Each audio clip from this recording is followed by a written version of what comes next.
Hola, buenas tardes. Vamos a comenzar con el primer coloquio de investigación-creación de la Facultad de Comunicación e Imagen. Muchas gracias a quienes están aquí presentes en vivo, en cuerpo y sangre, y también a quienes están acompañándonos gracias a la virtualidad.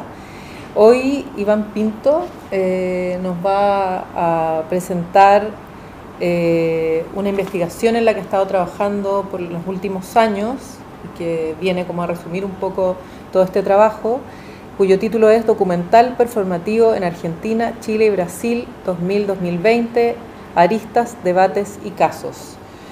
Vamos a comenzar entonces con su presentación y luego yo voy a hacer una pequeño comentario, conversación con él, y vamos a abrir las preguntas para quienes quieran también compartir sus comentarios, sus preguntas, sus ideas en torno a la presentación. Así que Iván, cuando quieras comenzar. Gracias, Catalina. Bueno, primero que nada quiero agradecer a la Facultad de Comunicación e Imagen por el espacio, a la Dirección de Creación e Investigación y también a la carrera de cine que me alberga, digamos, y por supuesto a Catalina, quien me ha acompañado en este proceso, que también es la profesora, digamos, tutora de este proyecto, y con quien hemos tenido también un prolífico diálogo, así que eso, yo espero que podamos seguir profundizando aquí esa conversación. Este es mi proyecto de postdoctorado. Yo no sé si ya se ve la pantalla, allá espero que sí, pero es un proyecto que pertenece a la convocatoria del 2019 de Fundecip y tiene como título Documental Performativo en Argentina, Chile y Brasil 2000-2020. Y solamente antes de entrar en terreno, para introducir un poco, tiene la preocupación central de dar cuenta de las transformaciones, ¿no?, en las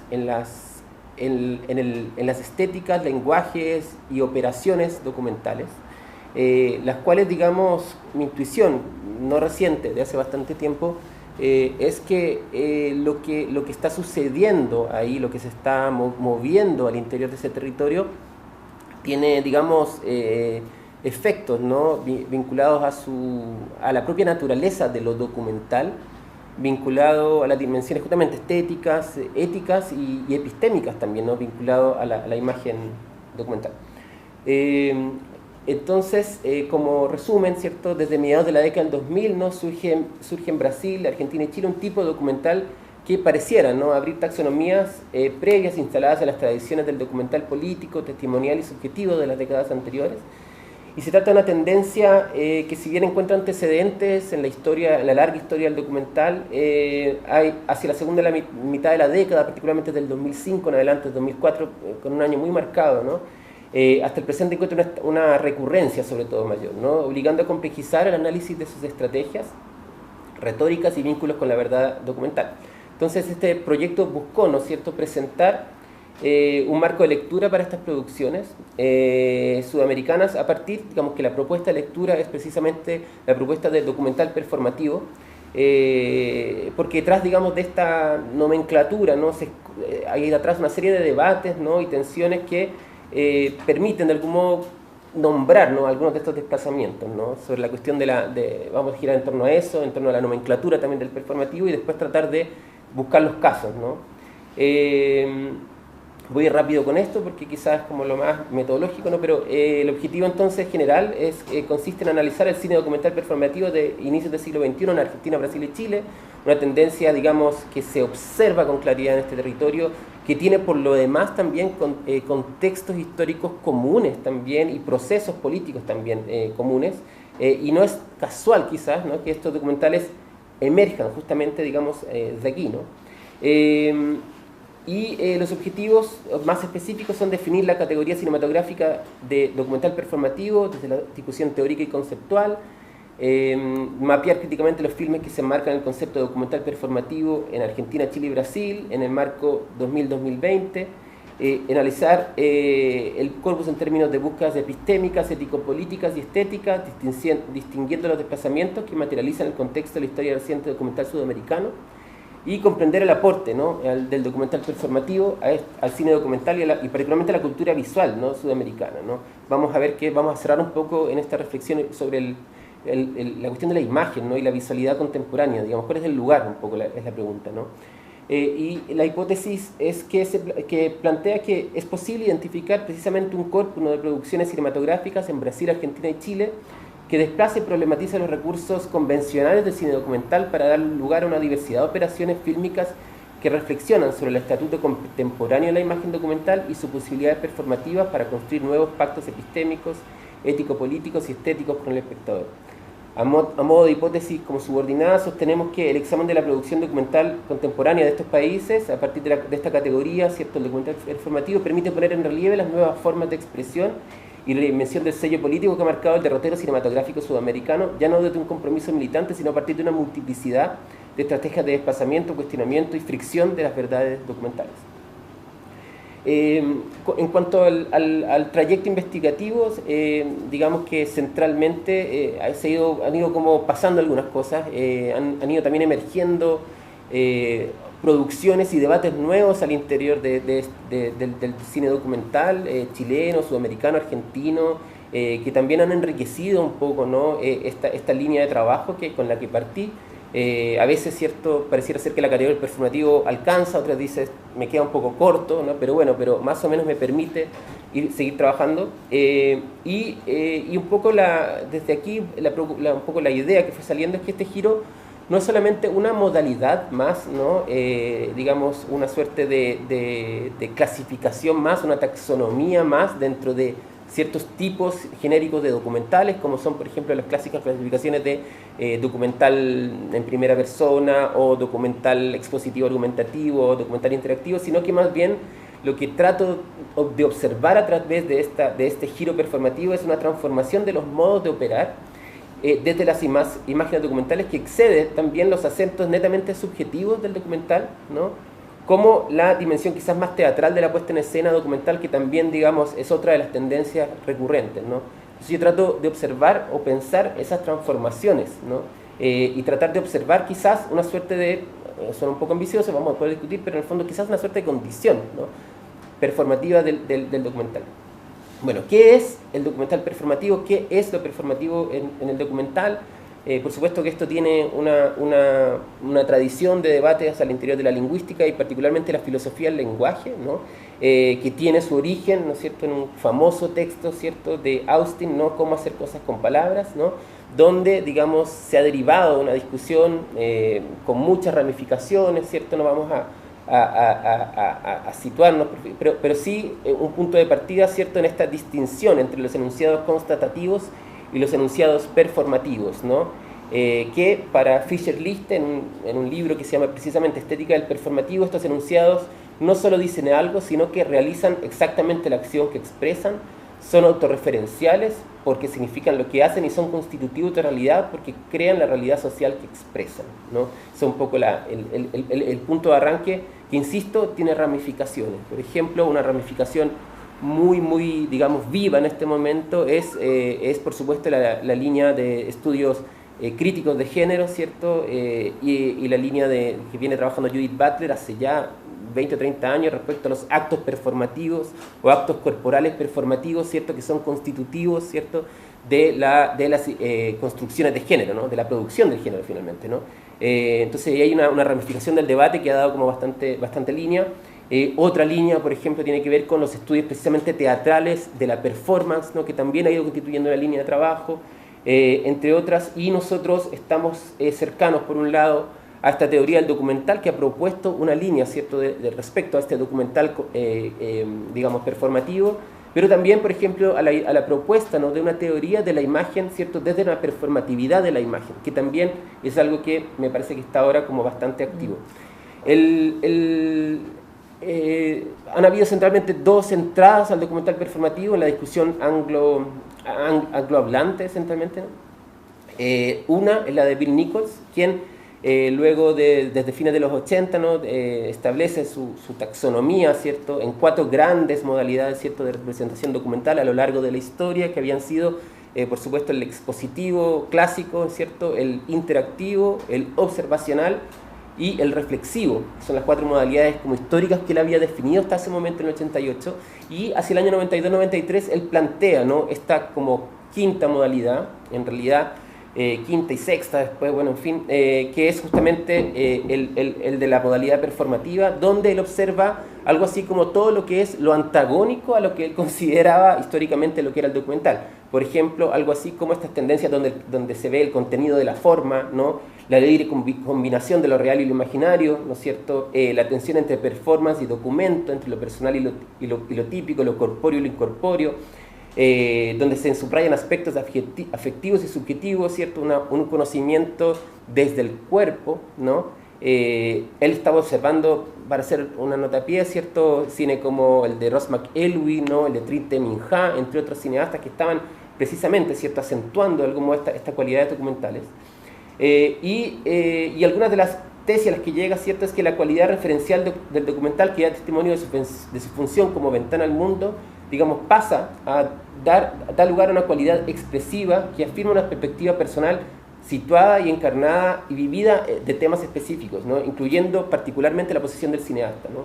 Quiere que sintamos a un nivel más bien visceral que entender a un nivel conceptual, y por supuesto mezclan libremente técnicas expresivas que dan textura y densidad a la ficción, ¿cierto?, con técnicas oratorias para enfrentar problemas sociales que ni la ciencia ni la razón pueden resolver. Es decir, en otras palabras, ¿cierto?, él se distancia de él ve en esta posibilidad de documental performativo una ventana de escape a la definición de documental que él poseía respecto a un discurso de sobriedad sobre lo real, ¿no?, donde se buscaba precisamente una representación de la realidad, ¿no? Eso es lo que decía en su libro del 88.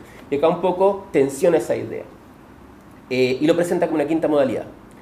Entonces este debate se empieza a enriquecer hacia comienzos de la década del 2000 con los planteamientos de Stella Abruzzi, sobre todo, ¿no?, quien toma abiertamente la categoría de documental performativo, donde ella plantea centralmente estas operaciones de puesta en escena, podríamos decir, centrales dentro de un documental que empieza a emerger en ese momento, particularmente documentales como los de Errol Morris, ¿no?, que en ese tiempo, ya a fines de los 80, ya está operando con operaciones que hoy día son comúnmente utilizadas en documentales como los llamados true crime o documentales de series de criminales y casos policiales o juicios, ¿no?, que, digamos, como se ha visto y con el fenómeno, digamos, no de masas, pero bastante, digamos, que tienen bastante rating, podríamos decir, dentro de las plataformas, ¿no?, ocupan específicamente retóricas de la ficción, vínculos con los géneros abiertamente el policial, la crónica roja, ¿cierto?, y la puesta en escena, digamos, abiertamente constante, ¿no? Esto ya lo estaba observando Abruzzi a comienzos del 2000 con documentales como los de Errol Morris, también documentales como los de Michael Moore y otros que son cineastas que abiertamente se entrometen, ¿cierto?, al interior de la producción documental. Es decir, podríamos dar cuenta de que es un documental o un tipo de documental que es procesual y que abiertamente asume los procesos de producción de verdad documental al interior de la obra. O sea, yo creo que ese es el enunciado, o sea, eso es lo importante. La actuación entonces ella empieza a observar esto, ¿no?, la actuación dentro de un contexto no ficticio para llamar la atención sobre la imposibilidad de cualquier representación documental auténtica, ¿no? Se trata a veces de un guión distanciador, ¿no?, y no para proponer la identificación, reconoce abiertamente la construcción y el artificio, ¿no?, acentúa su medio de producción, acepta la actuación e inestabilidad intrínseca. Hay constante negociación entre el sujeto y la realidad y digamos hace una crítica implícita a este árbol evolutivo, digamos, que plantea Nichols, ¿no?, que viene desde una suerte de raíz representacional del documental, algo así como que el expositivo tendría como la verdad del documental, hacia esa evolución, y dice más bien esto está presente a lo largo, ¿no?, de toda la historia del documental, para no hablar, por ejemplo, del caso de Dziga Vertov, ¿cierto?, en la década del 20, cine soviético documental, que ya de algún modo plantea muchas de las disyuntivas epistémicas o estéticas que están planteadas en el documental contemporáneo. En algunos una cita que es interesante para mí, de acá también de Abruzzi, es el documental performativo es el exponente contemporáneo más contundente de la tesis que sustenta su libro, ¿cierto?, a saber que el documental, en la forma prescrita por los defensores del realismo observacional, es una fantasía irrealizable y que el documental está siempre circunscrito por su naturaleza de modo de presentación y nunca podrá encoger la distancia entre imagen y acontecimiento. Al admitir lo anterior, podemos visionar obras documentales a sabiendas de que estos están predicados por una relación dialéctica entre inspiración y potencial, y que las tensiones entre la búsqueda documental de la más auténtica representación objetiva y su imposibilidad son comunicadas por el texto mismo. Aquí está también, ¿cierto?, una crítica, ¿no?, finalmente implícita a una cuestión epistémica, ¿no?, que tiene que ver con esta búsqueda de una verdad absoluta, ¿no?, y una idea de que hay un estilo, ¿no?, particular, en este caso el realismo, ¿no?, que estaría dando cuenta de una certificación de algo más auténtico que otra cosa, ¿no? O sea, como que es una discusión, ¿no?, que tiene que ver con las formas de representación y el acercamiento, ¿cierto?, a la realidad finalmente, ¿no? Digamos, si es que hay alguna forma de representación más privilegiada que otra. Es una discusión difícil, ¿cierto?, y bastante aguda, ¿no? En contraste, ¿cierto?, Nico, ¿cierto?, subraya, ¿cierto?, los aspectos subjetivos de un discurso históricamente objetivo versus la idea, digamos, de Stella Abruzzi, donde todo documental es una performance, ¿no? Nikos plantea también, o sea, otro como paradoja que plantea también es que mientras más llama la atención sobre sí mismo, ¿no?, más se alejaría de lo que representa, ¿no?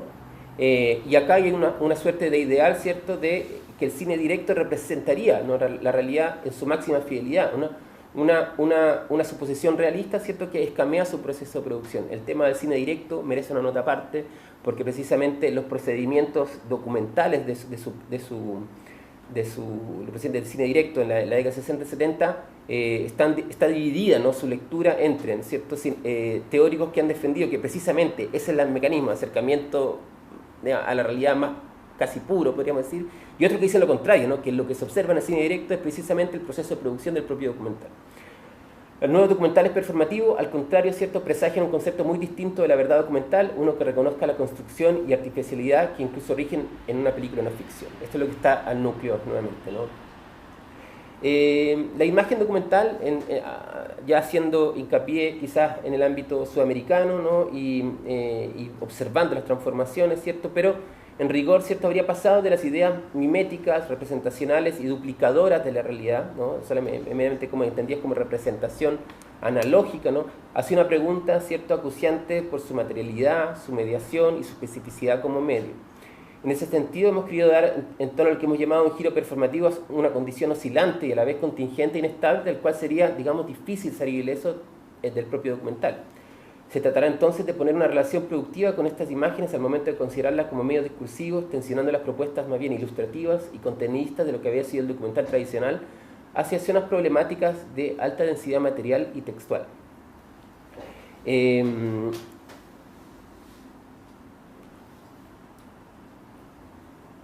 Y esto a la vez, ¿no?, hay distintos como giros, podríamos decir, ¿no es cierto?, que han estado también en la palestra puestos en los últimos tiempos, también en el último tiempo, donde también se hace, me parece que todas tienen el mismo indicio. O sea, esto que parece ni tan novedoso, pero en realidad lleva un tiempo, ¿cierto?, en el debate, pero en realidad esto ha ido acompañando también determinados giros que van apuntando hacia la misma dirección, ¿no? Por ejemplo, la propuesta, ¿cierto?, de un giro afectivo, ¿cierto?, que también está en la discusión en distintas áreas de los estudios sobre visualidad, imagen y documentalidad. El giro material, ¿cierto?, de Jane Bennett y otros teóricos más, ¿no?, o el giro del archivo, ¿no?, que también ha propuesto, ¿cierto?, una crítica, ¿cierto?, a los supuestos representacionales y verificadores del archivo, ¿cierto?, para proponer, ¿no es cierto?, un archivo donde la materialidad y la gestualidad, digamos, son digamos, preponderantes, ¿cierto?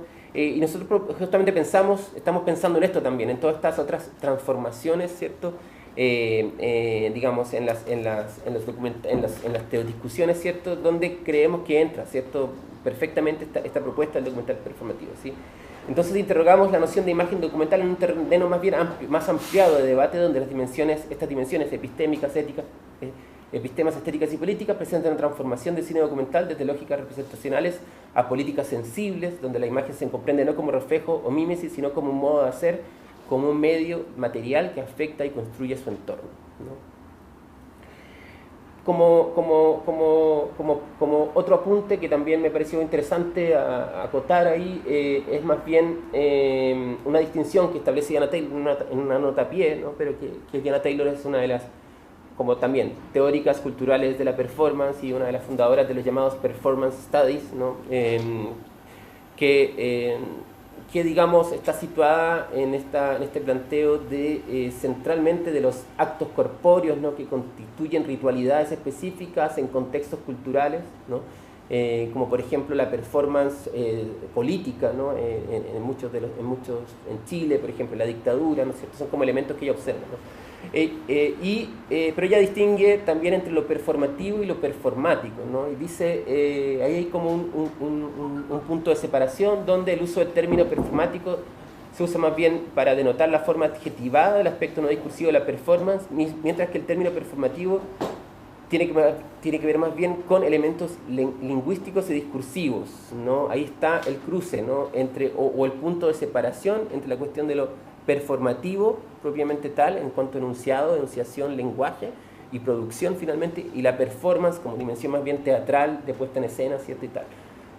A la vez, ¿cierto? Uno puede hacer un juego que hace también Mieke-Val, ¿cierto? Que plantea esta relación dialéctica también entre estas dos dimensiones, ¿no? Algo así como que toda performance, ella dice algo así como que toda performance requiere una dimensión performativa para realizarse, ¿no? Y a la vez todo enunciado performativo tiene también una performance. Bueno, parece un juego de palabras, pero está como planteado en esta tensión, ¿no? entre la dimensión más bien lingüística y discursiva y la dimensión corpórea, ¿no?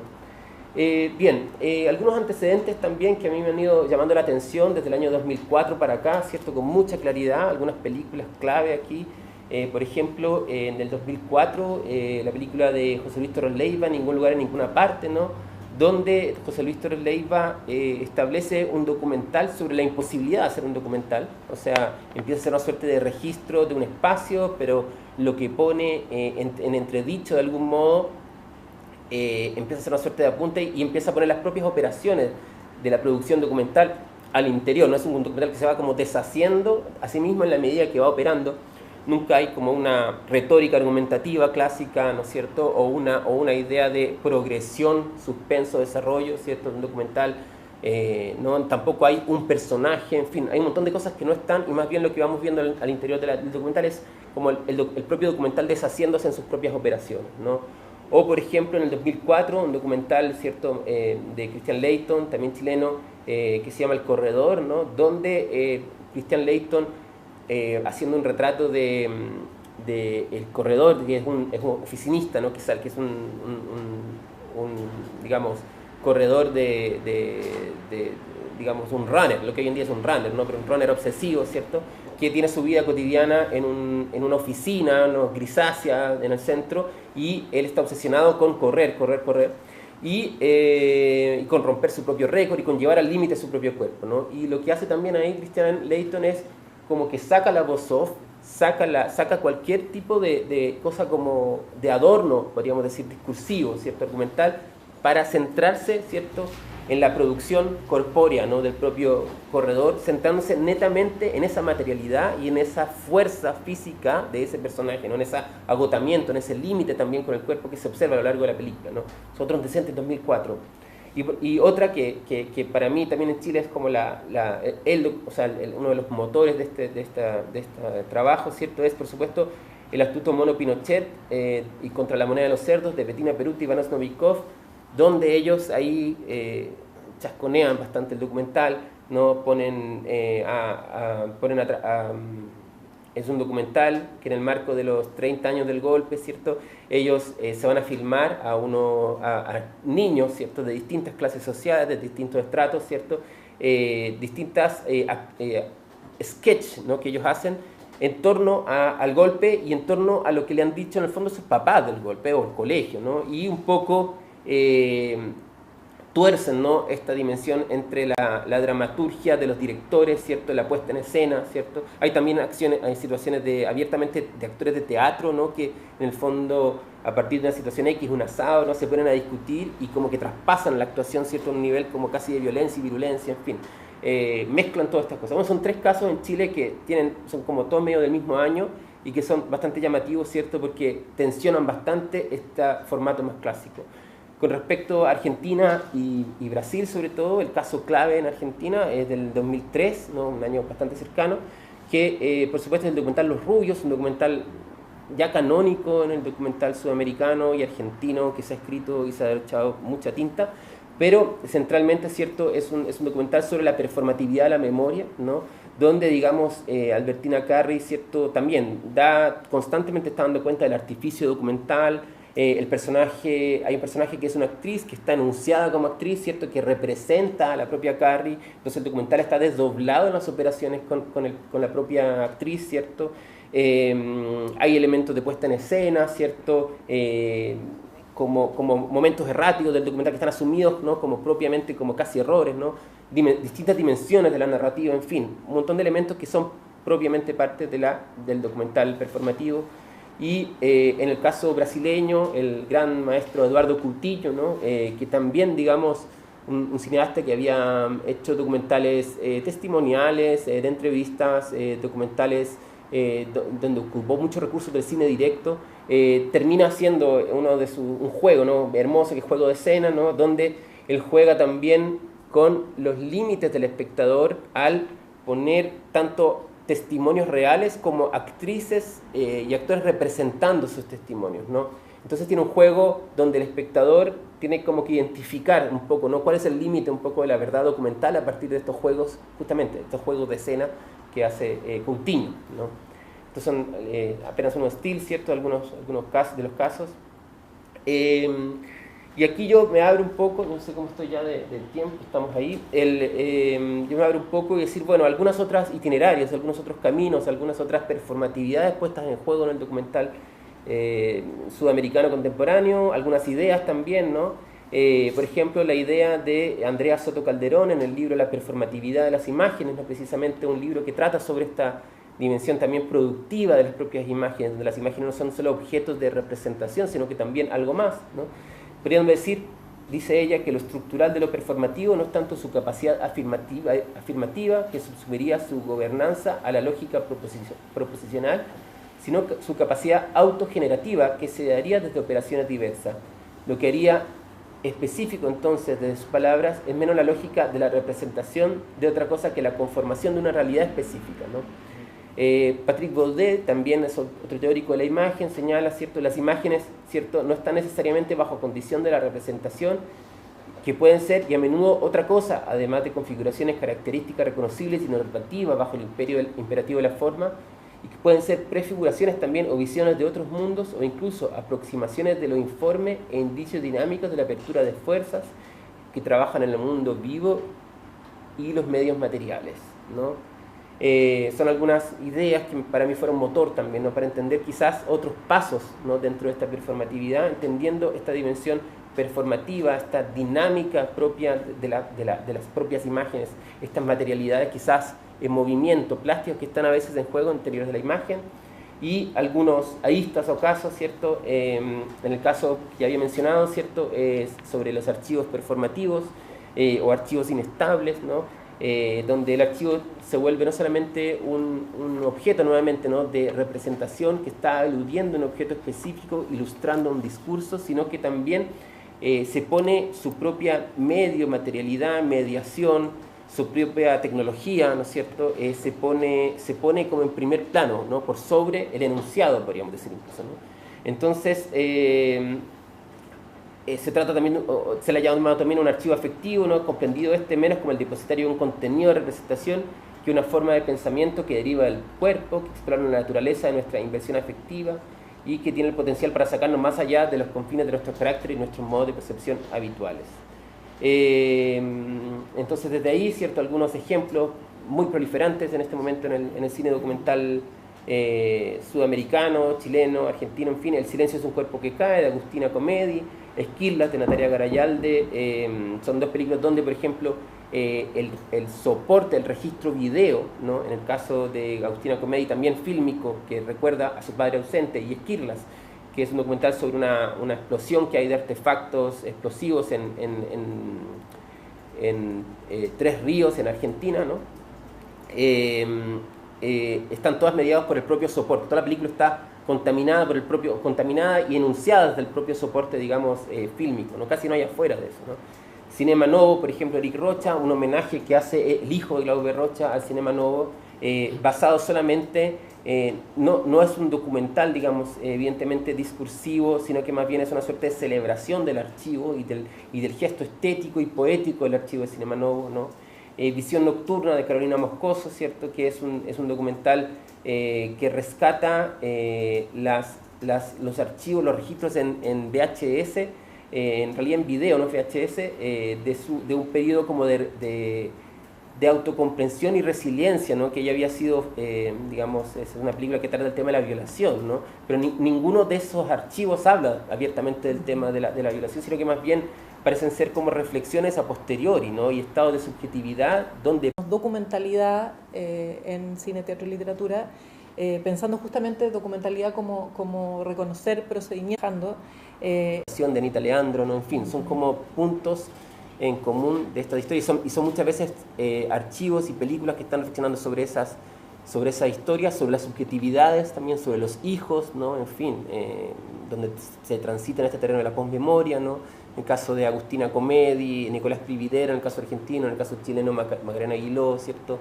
Y toda esta línea de documental sobre hijos en primera persona y autobiografía también cruzan bastante estos territorios, ¿no? Ahora, a mí me parece que empieza a emerger también, ¿cierto? En del 2005 para acá, un vínculo también como con los cuerpos, yo diría bastante más vivo, o sea, diría que hay algo muy, muy presente en esto también, en la presencia, en poner en primera instancia, ¿no? la política de los cuerpos, ¿no? Desde las demandas de identidades, ¿cierto? De género, ¿no? En el caso de Camila José Donoso, ¿no? En el caso chileno, ¿cierto? En Argentina también, ¿no? Agustina Comedi nuevamente, Albertina Carri, ¿cierto? Ponen el problema también del género, el cuerpo, ¿no? Y en el caso brasileño, masivamente, ya como en términos de nuevas identidades y luchas que se están dando al interior de... Eso también entra con mucha fuerza. Son algunos de los puntos en común, me parece, ¿no? En ambos ha habido también un surgimiento de un documental activista, un documental social, político, mucho más... como buscando filmar de algún modo el presente, ¿no? Y el presente de las movilizaciones, el presente, digamos, de lo que está ocurriendo en este momento, que también es interesante de contestar. Ahora, yo me voy fijando en las operaciones que yo llamo performativas, es decir, operaciones específicas que son las que me interesan, digamos, en ese marco, ¿no?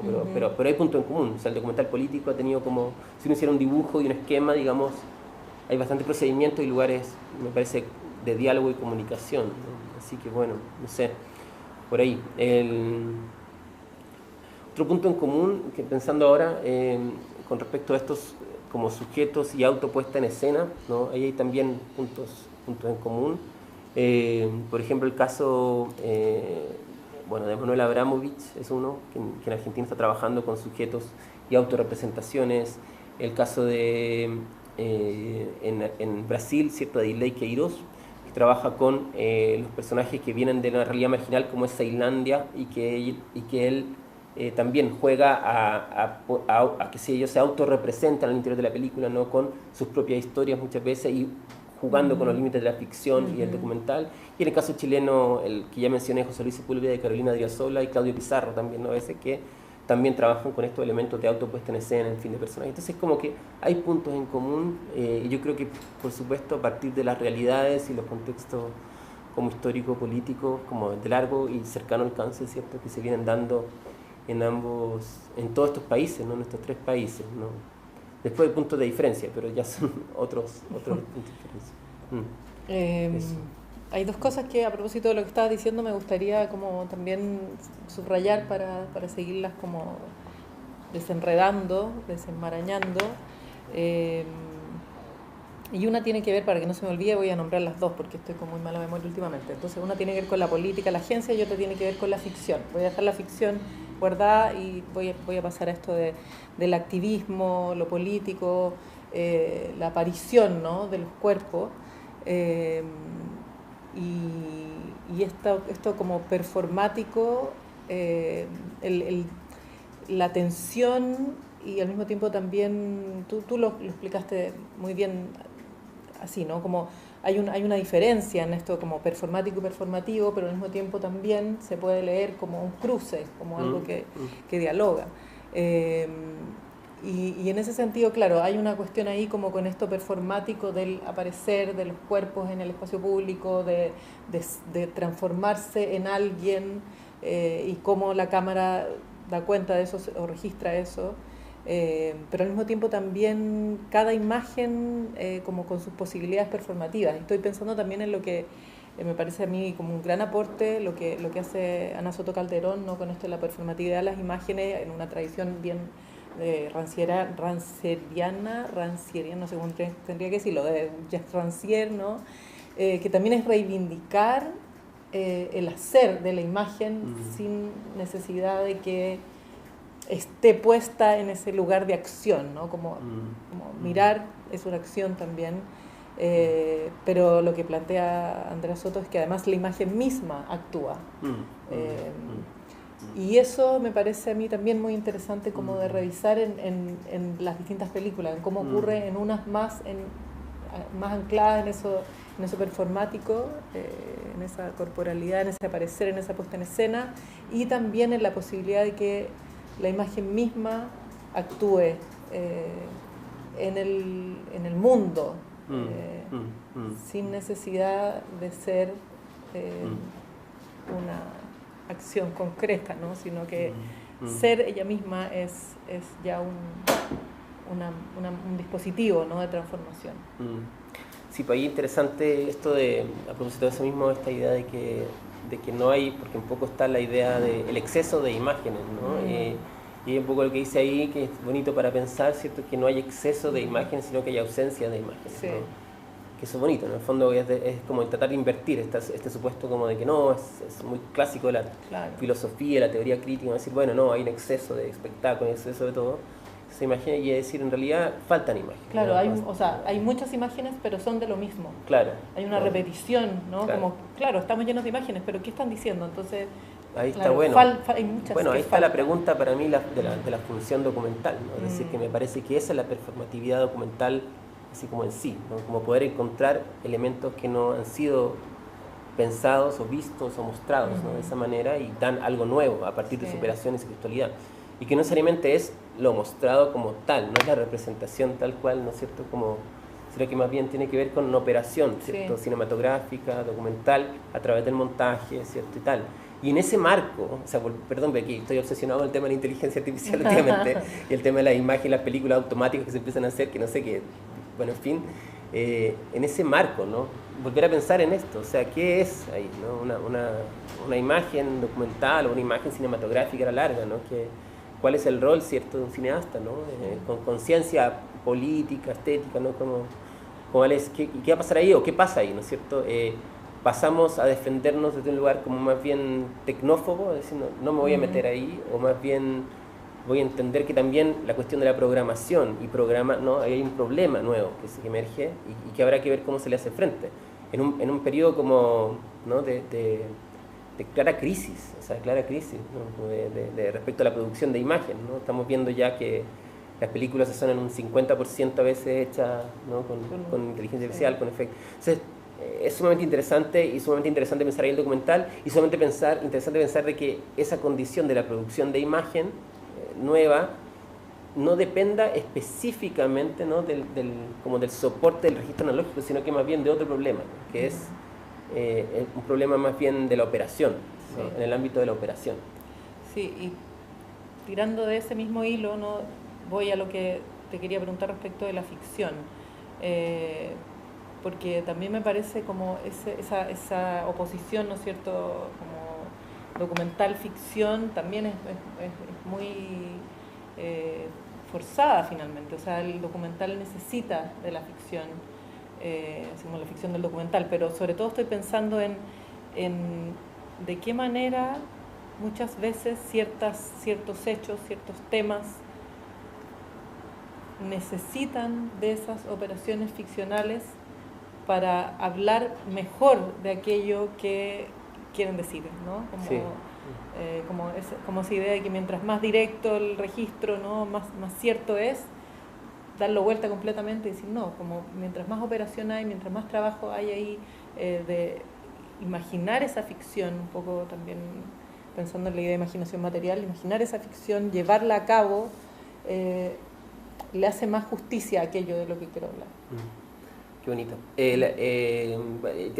me vuelvan las citas ya, pero bueno, la idea primero de el escritor Juan José Saer, que tiene un texto hermoso sobre la definición de ficción y que él define, ¿no? Precisamente como discutiendo un poco en ese momento que está escribiendo con la no ficción y con la ficción, dice, bueno, la ficción es como la construcción de una suerte de verdad más compleja y de múltiples sentidos, ¿no? y plural de algún modo, ¿cierto?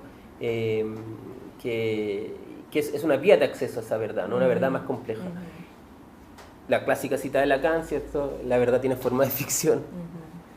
Y otra de Comolli, que también es un teórico del cine documental, ¿no? Que él dice, bueno, sí, el documental efectivamente es una forma de ficción, el tema es cuál es la forma de esa ficción, o uno podría decir la materia de esa ficción, ¿no?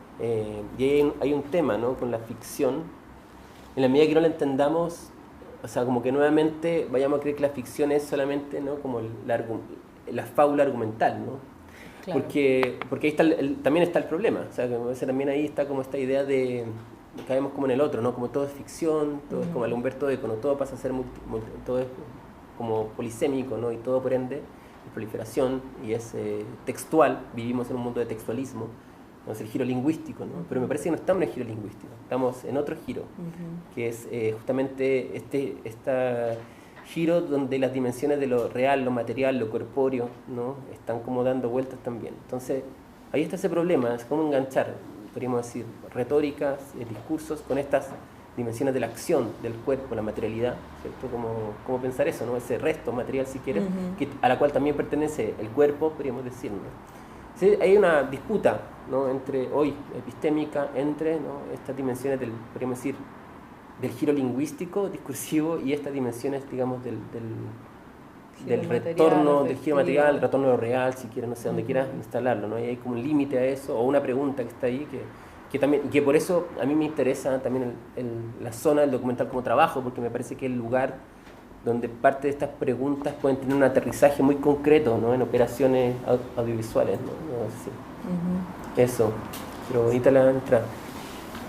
Yo quería abrir un poco la conversación con quienes están acá, si es que hay algún comentario o pregunta. Sí, por favor, encantado de... Es el momento para hacerlo.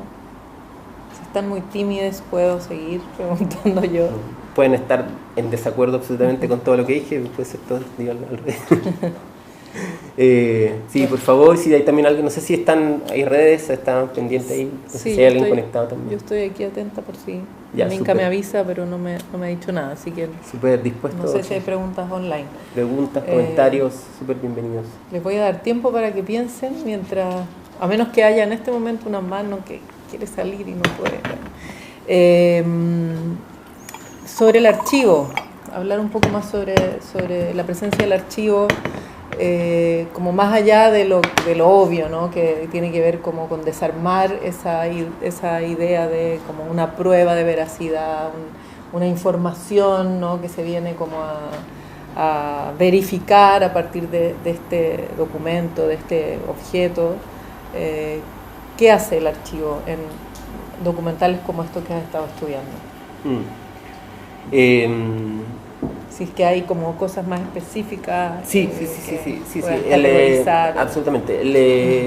Yo creo que hay varios elementos. Primero, bueno, este giro, esta dimensión de dar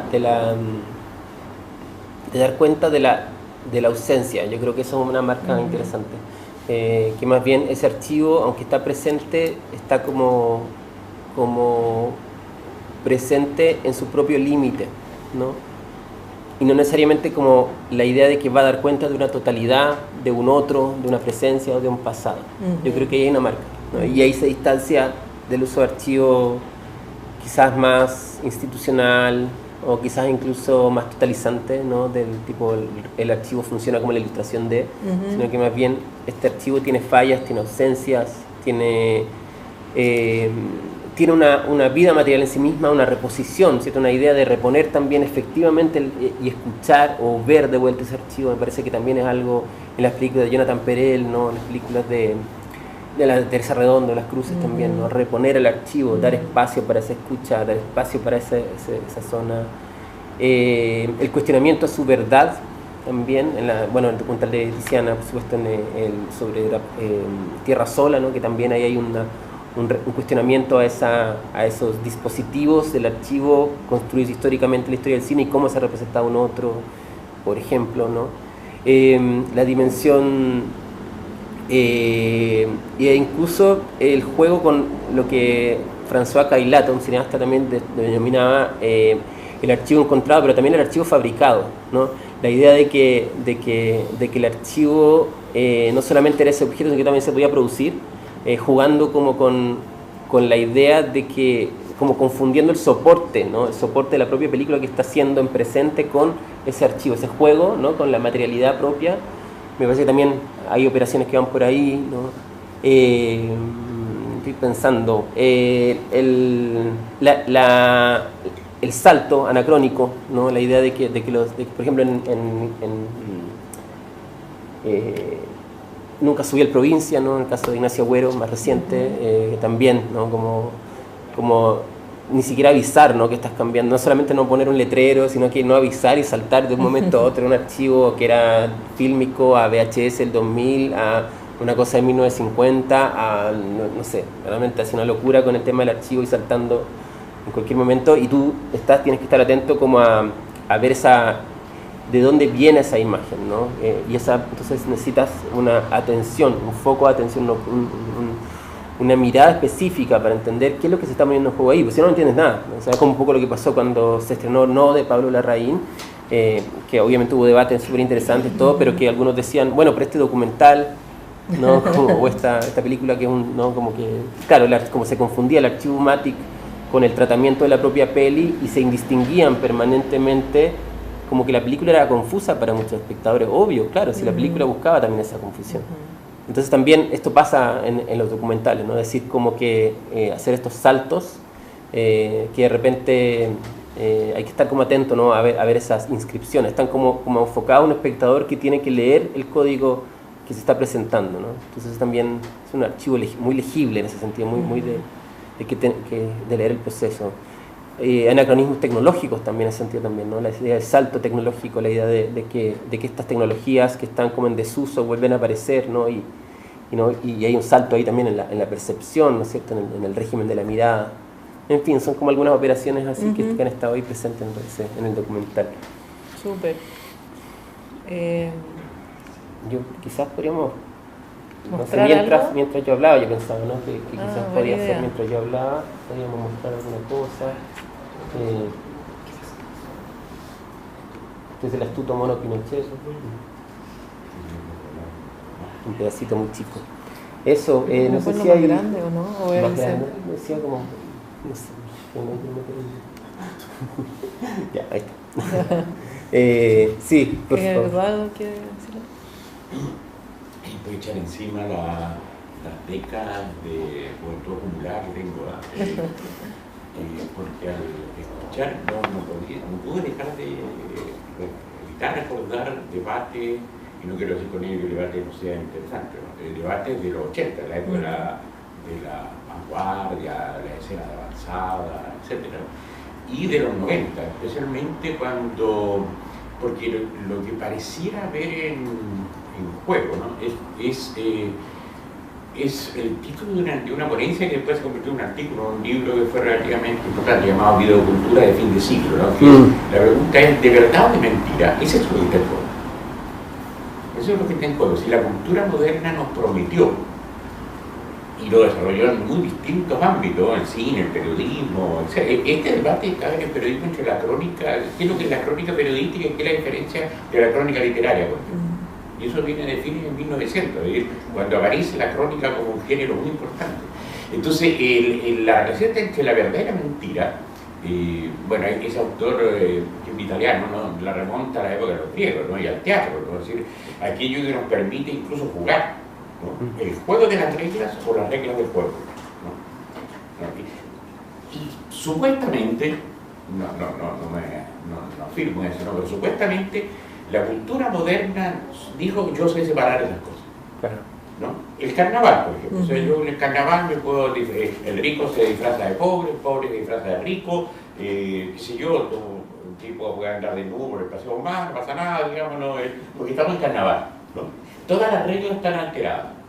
Bueno, nosotros tenemos el carnaval, pero todas las reglas están alteradas por un periodo determinado en que volvemos a las reglas del juego.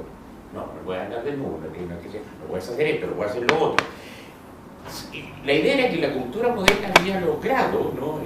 Establecer claramente los ámbitos. Se decía, por ejemplo, respecto a las viejas salas de cine, bueno, pero esas salas donde uno entraba desde la calle, iba recorriendo un largo pasaje. Yo decía, todo eso dice, son indicadores de que voy abandonando el mundo real para entrar al mundo de la ficción, ¿no? Está claro, fotograma, que nosotros le decíamos afiche, ¿no? De la película, después entra al foyer donde está la cafetería, donde antes está la boletería, hay una serie de pasos para decirte, mire, vas abandonando un mundo y vas entrando a otro, ¿no? Y viceversa. Entonces cuando uno salía de la sala de cine después de estar en un rotativo 6 horas, ¿no? Estaba con los ojos así, ¿no? Y te enseguecía la luz, porque venías de otro mundo. Y ahí un poco se puede hacer una pregunta, ¿no? Porque esta pérdida de límite entre las cosas, esta pérdida de, comillas, sustancia de las cosas, ¿qué es lo que es esto, no? Esa claridad y distinción de Descartes, ¿no? Lo claro y distinto. Documental es documental, ficción es ficción, ya, no joda más, digamos, claro. Eso le afecta al periodismo también. También, por ejemplo, poner cosas que pasan aquí en este edificio, ¿no? Pero le afecta a muchas cosas más, digamos. Le afecta a la política también, ¿sí? Durante el siglo XX, el XIX, existía esa claridad de distinción. Y uno podría decir como pregunta, ¿verdad? ¿Qué tanto tienen que ver, para algunos mucho, para ese autor que he mencionado, tiene mucho que ver la digitalización del mundo y de la vida? No es un problema de aparatos, más o menos, que tienen performance también, ¿no? Mayores o menores, ¿verdad? Sino de un cambio, es un cambio mucho más radical, del cual todavía por lo visto no somos suficientemente conscientes de que está pasando y que no, bueno, y algunos vamos a morir luego ya y no vamos a dar cuenta de todas las implicancias de ese cambio, porque se digitaliza la vida, no es una operación simplemente, no es que computadores hace cosas que el otro no hacía, o qué sé yo, o el cine que ahora es en colores, ya antes era blanco y negro, o ahora tiene sonido, ya antes lo tenía, etcétera, sino que es una operación mucho más grande, que hace, por ejemplo, por eso en los 90 el tema que tú tratas, ¿no? El tema de la crisis de la representación, está ahí todo eso, la pérdida.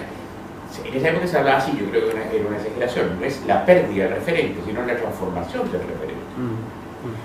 A partir de cuestiones muy concretas, por ejemplo, la película sensible en foto o en cine requiere que la persona esté sentada aquí para sacarle una foto. Porque hay un fenómeno óptico, ¿no? De reflejo de la luz.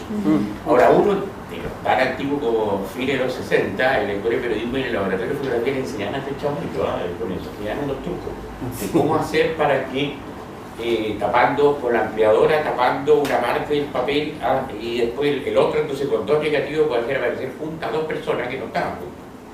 Pero por eso se le decía trucos. Es como los trucos del cine, los famosos monstruos de este porte, ¿no? O las batallas navales con barquitos de este porte, en una batea, digamos, ¿no? de agua.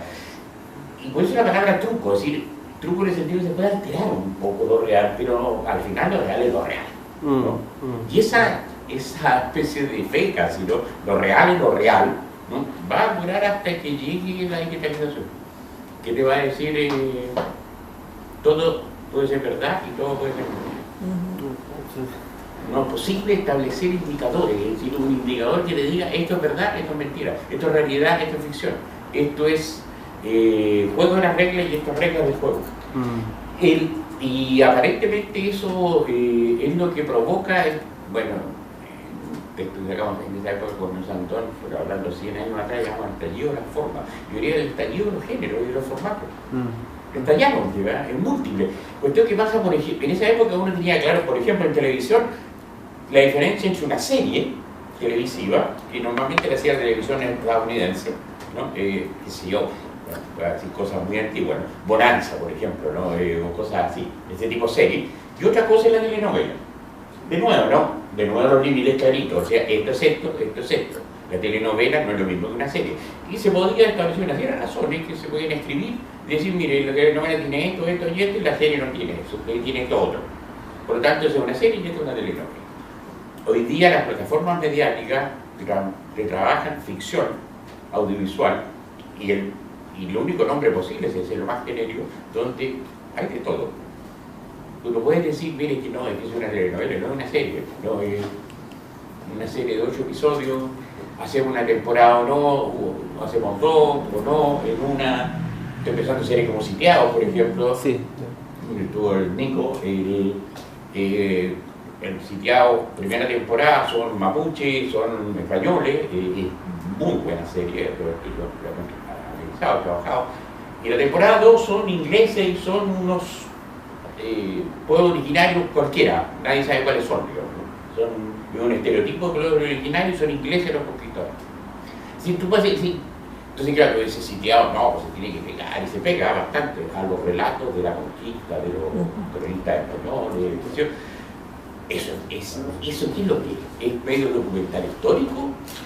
¿Es ficción? Es de todo. Ahora, lo complejo cuando todo es todo, claro, de nada es nada. Entonces, me da mucho el trabajo, yo creo, porque pone cómo se está desarrollando esta suerte de conflicto entre la verdad y la mentira. Ahora, para el mundo audiovisual, los colegas que están aquí, al final no está, ya, hay otro punto que se tensiona mucho más con esto, y lo hacen despacio, el punto de los periodistas. Sí, claro. O sea, ¿cuánto hay de ficción en el relato periodístico? Es mucho, de construcción discursiva nomás. ¿Sí? Y entonces hay una discusión. De realidades específicas. De realidades específicas. Sí, claro, por supuesto. Y de discursos en colisión, digamos, ¿no? Ahora, eso es re complejo, porque en los 90 se advirtió un riesgo de que si todo es verdad y todo es mentira, nada vale nada. El posmodernismo. Claro, el posmodernismo de los 90, digo, que nada vale nada, todos los discursos son iguales. Claro. Y eso es complejo, por lo menos es complejo. Porque desde dónde tú puedes enjuiciar, por ejemplo, y decir, no habría un lugar, no habría un sustento. Es decir, es bien interesante que el debate transcurra, porque efectivamente no es nada fácil contestar las preguntas que ha instalado el profesor, ¿no? Eso. No, gracias por el comentario, muy rico de elementos, y por supuesto que encuentra raíces en la modernidad y aún más antes en Platón, si quieres, Aristóteles, cierto y tal. Yo solamente como puntos ahí, bueno, algo positivo de la cultura posmoderna, creo, se habla mucho de lo negativo, ya que yo estoy 100% de acuerdo en general, no digamos que en el fondo es un régimen de reproducción del capitalismo en su nueva fase, en todo eso que se ha dicho. Pero también creo que algo positivo que quizás tuvo el posmodernismo fue justamente esta idea de que si todo es ficción, o sea, la toma de conciencia de las ficciones, ¿no? Ya sean institucionales, publicitarias, en el fondo si todo era ficción se podía ser leído como una ficción y por ende había posibilidad de promover un espectador más atento a esas ficciones. Entonces, por ejemplo, un cineasta que trabaja con eso de manera divertida, inteligente, lúdica es Quentin Tarantino, que es un cineasta posmoderno por excelencia. Es alguien que está constantemente jugando con las referencias y nada es verdad en sus películas, ni siquiera que los nazis, que nada es, o sea, todo es una gran relectura de las ficciones y te hace estar atento a las ficciones, la relectura de Hollywood que hace y la defensa polar, es todo un juego con, en el fondo, el western y todas las referencias que le está haciendo constantemente, esa cultura, no sé. Pero, entonces, ahí entra el segundo punto, ¿no? Yo pienso que yo creo que la discusión acá también entra, una de las líneas que entra, pero yo creo que entra ya ahí transversalmente, es el problema de la imagen y podemos decir, la epistemología de las imágenes como tales, ¿no? Que el problema trasciende, o sea, de algún modo solamente la modernidad, sino está instalado desde los inicios, ¿no? El problema típico de Platón, los artistas, ¿cierto?, de la caverna, ¿no? Y ahí la cuestión de la verdad de la imagen, o sea, que el problema aquí que entra también con la cuestión, si estamos en una cultura audiovisual o visual, en los 90 se hablaba de la videósfera, ¿cierto?, pero hoy en día se habla de cultura visual, de medios mezclados y tecnologías y soportes, ¿cierto?, y TikTok y todo lo que estamos constantemente, ¿cierto?, Aquí la pregunta que emerge también es eso, si se trata de la visualidad y de las imágenes, ¿cómo distinguimos esas imágenes, ¿no? O sea, ¿y qué imágenes de algún modo nos están conectando o comunicando, ¿no? Hacia otras zonas, otros sectores que tienen que ver más bien con, o sea, la percepción de las cosas del mundo, ¿no es cierto?, de lo real en una idea muy abstracta, muy amplia, ¿no? Pero lo real, ¿no? que aparece por distintas dimensiones, ¿no? Yo creo que eso, que uno podría decir que lo único que pudo tensionar de algún modo este sentido de que todo es texto, ¿no? Fue esta idea de que hay un sentido de lo real, o sea, y lo real, que sé yo, el 2001 para mí estalló con las Torres Gemelas, o sea, ahí, eso es la imagen, es como el fin, es como el cataclismo, ahí estaba todo. Entonces, como que hemos vuelto todo el tiempo a estos ecos, ¿no? Estos ecos donde reaparecen estas cosas, reaparece la historia, reaparecen los cuerpos, reaparece la política, reaparece el malestar, reaparecen los otros, ¿no? Las dimensiones más, la escasez de los recursos, los medios, la ecología, esos son todos temas donde el virus, ¿no? Pandémico es lo más, o sea, entonces ahí estamos, pero está súper, o sea, la pregunta, y sí, respecto a lo apocalíptico, hoy día estaba presentando también un corto que vi, distópico, horrible, que los niños terminaron medio deprimidos sobre la imagen de inteligencia artificial. Es como un corto que como que proyecta 10 años lo que va a pasar con, pero jugando un poco a la distopía. Cabros terminaron así medio achacados y realmente muy deprimente, muy así como adiós cineasta, o sea, no se usan más. Dice, bueno, nuevamente, pero la función del cineasta y el documentalista no, va a pensar, ¿no? O sea, decir cuál es la función, porque esta es la cuestión del cine, o sea, ¿qué hacemos aquí? Lo mismo, periodistas, ¿qué hace el periodista en el marco de una crisis de... ¿Y qué hace el cine también ahí, en un marco de una crisis de, ¿no? O sea, si las imágenes se están produciendo automáticamente con algoritmos, ¿qué nos toca, ¿no? ¿Qué nos pega? ¿Cuál es el trabajo, ¿no? Sí, eso. Me gustaría opinar sobre ese tema de la inteligencia artificial que... Obvio.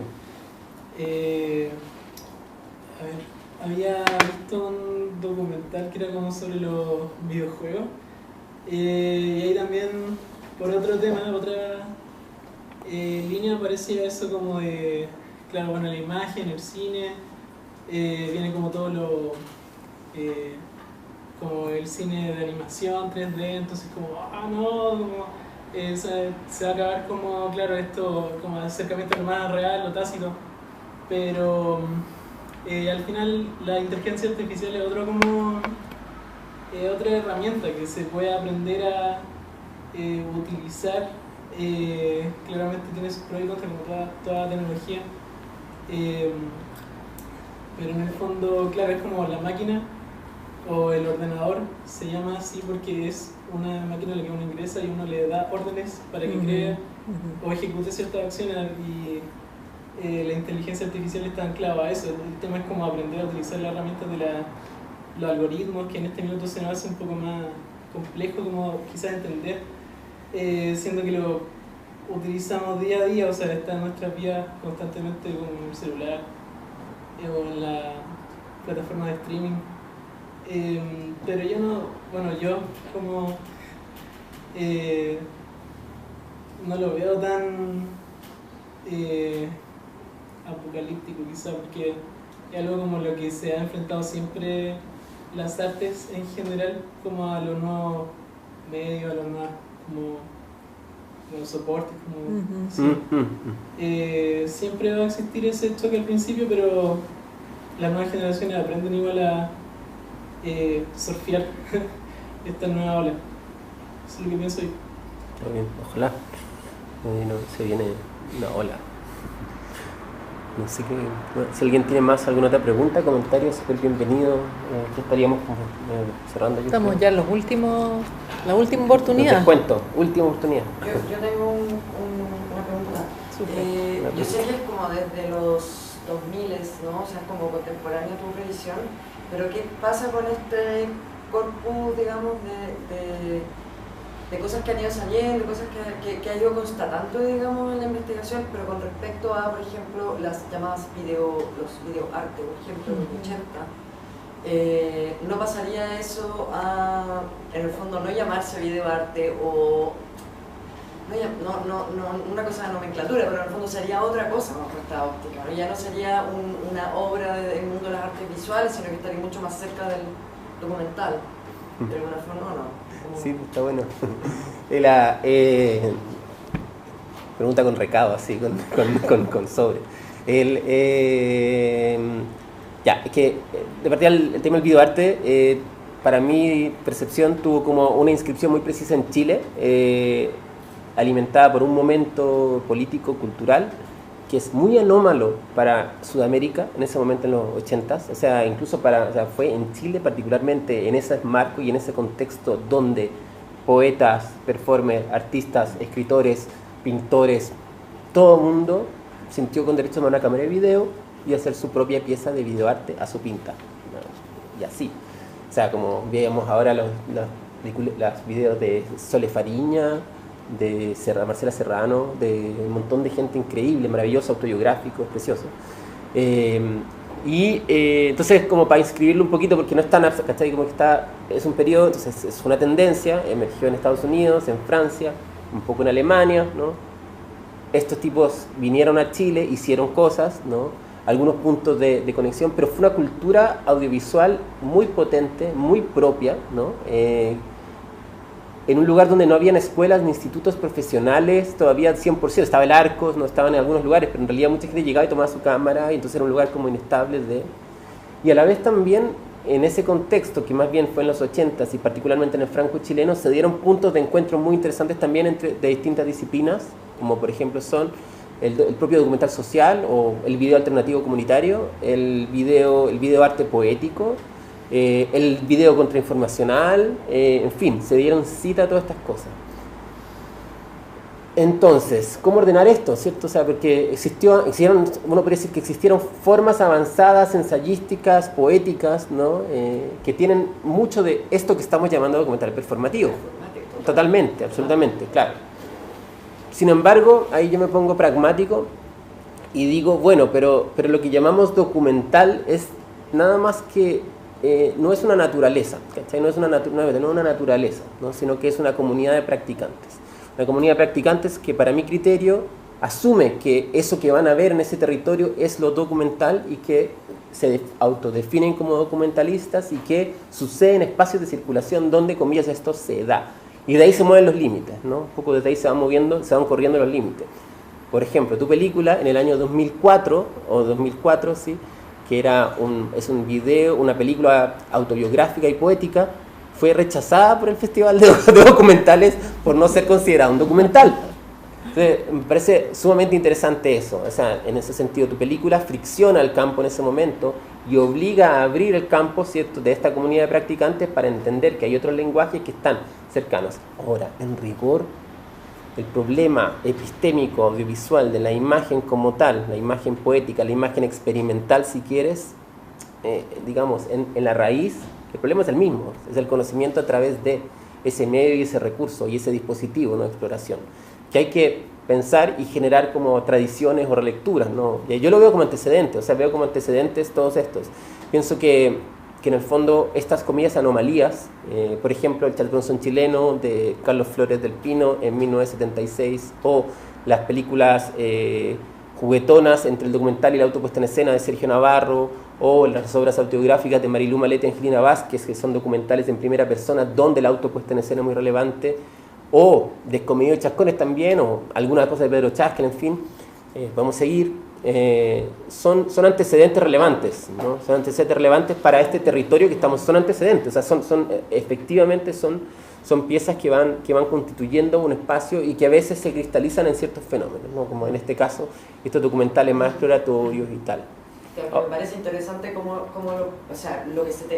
se abre, ¿no?, con la inteligencia artificial o la narración en videojuegos o no sé qué, pero también cómo eso te sirve para mapear hacia atrás. Sí, total. Es Juan Downey, estaba pensando yo realmente, absolutamente, por ejemplo. Claro, no, absolutamente. ¿No?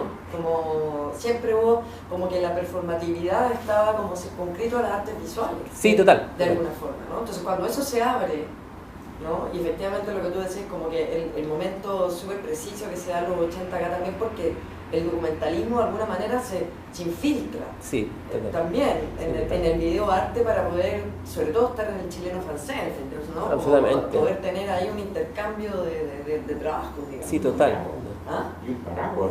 Y un paraguas, total, sí, total. Entonces, ahí yo diría que de nuevo fue muy importante, porque yo vi todas esas la aparición de la cinta electromagnética es sumamente decisiva, porque tú dijiste, una persona agarraba la cámara, efectivamente, y la otra persona en su casa agarraba la cámara y se ponía a grabar a su niño en el liceo, o el bautizo de su guagua. Es decir, la sociedad agarró la cámara. Crecientemente, obviamente, que al principio valía más caro, como ocurre con todas siempre con la tecnología en sociedades como las nuestras, pero hay un proceso de magnificación de uso de la cámara. Recuerden que esas cintas se borraban, la podías usar de nuevo. O sea, comparado eso a producir en películas sensibles, recuerden que durante mucho tiempo había que ir el cine había que ir a revelar a Buenos Aires, digamos, ¿no? Después el film declaratorio empezó a revelar, es decir, lo que significaba el costo hacer cine, ¿no? Comparado a comprar en la cinta con dos videograbadores que tenía, entre comillas, una editora. Sí. Es decir, hay un cambio ahí muy radical, muy fuerte, porque que la tecnología, además está pensada así, por video home, ¿no? Es para la casa, es para difundirlo. Y efectivamente lo que hizo, mucha gente empezó a hacer cosas, agarrar la cámara, y ahí claro, el chileno francés y el festival que se hacía todos los años, claro, le llamó a eso videoarte. Te voy a decir, el videoarte hay un texto que ya lo perdí, que en una época lo tuve de una autora que escribió sobre Cadentitos del videoarte, ¿no? y el festival del chileno francés. Porque efectivamente ocurrió, ahora, como decía Van Rufan, todas estas tecnologías no logramos entenderlas bien hasta que ya han pasado. Claro, absolutamente. Hasta que ya ha pasado su momento, ¿no? Y aparece una nueva, y ahí recién venimos a entender, lo cual es re complejo, porque me va transformando el mundo y no es plenamente consciente de Total. ¿no? Y un tema... Hay como una pedagogía del recurso, yo pienso que hay que ir entendiendo también, ¿no? Como en el fondo ciertas exploraciones y tal se van inscribiendo en ciertos periodos tecnológicos, ¿no? Por ejemplo, en ese momento, claro, esta idea de la autorreflexión del dispositivo, la señal, el registro cotidiano, esta es como el drop, que hoy en día es el drop, ¿no? Que todas esas cosas eran novedades en ese momento y estaban circunscritas a partir de la pantalla en 4, hacer el croma. Como que no dice que no se ríe ahora, pero en ese momento eran como... Claro, era la... wow.